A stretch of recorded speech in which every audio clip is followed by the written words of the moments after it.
YouTuber Ria Ricis menyampaikan kabar bahagia melalui laman Instagramnya. Ia hamil anak pertama, buah cintanya dengan sang suami Teuku Ryan. Terlihat ia mengunggah foto bersama Teuku Ryan saat tengah berlibur dengan latar belakang balon udara dan salju. Keduanya pun kompak memakai baju berwarna senada biru. Ria Ricis juga menunjukkan hasil tes kehamilan dengan hasil 2 garis. Alhamdulillah. Allah titipin bayi di badan saya, gak perlu umpet-umpetan lagi deh. Akhirnya si bayi go public juga, kata Ria Ricis dikutip Tribun News, Selasa, tanggal 22 Maret tahun 2022. Terakhir, istri Teuku Ryan itu pun meminta doa agar senantiasa diberikan kesehatan bagi keluarga dan juga janin yang ada di kandungannya.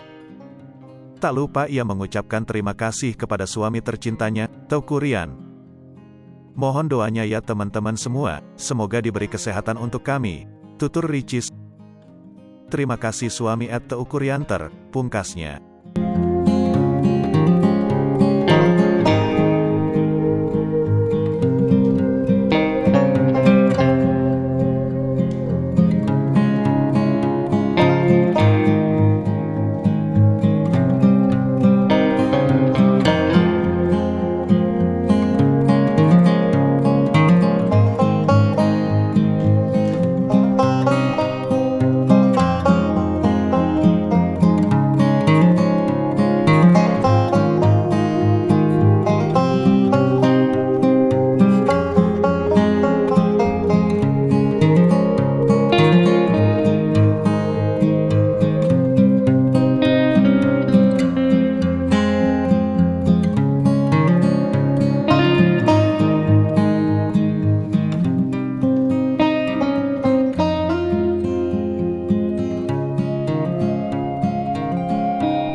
Hai pemirsa Sri Popo TV, jangan lupa komen, like, dan subscribe, serta tonton terus berita-berita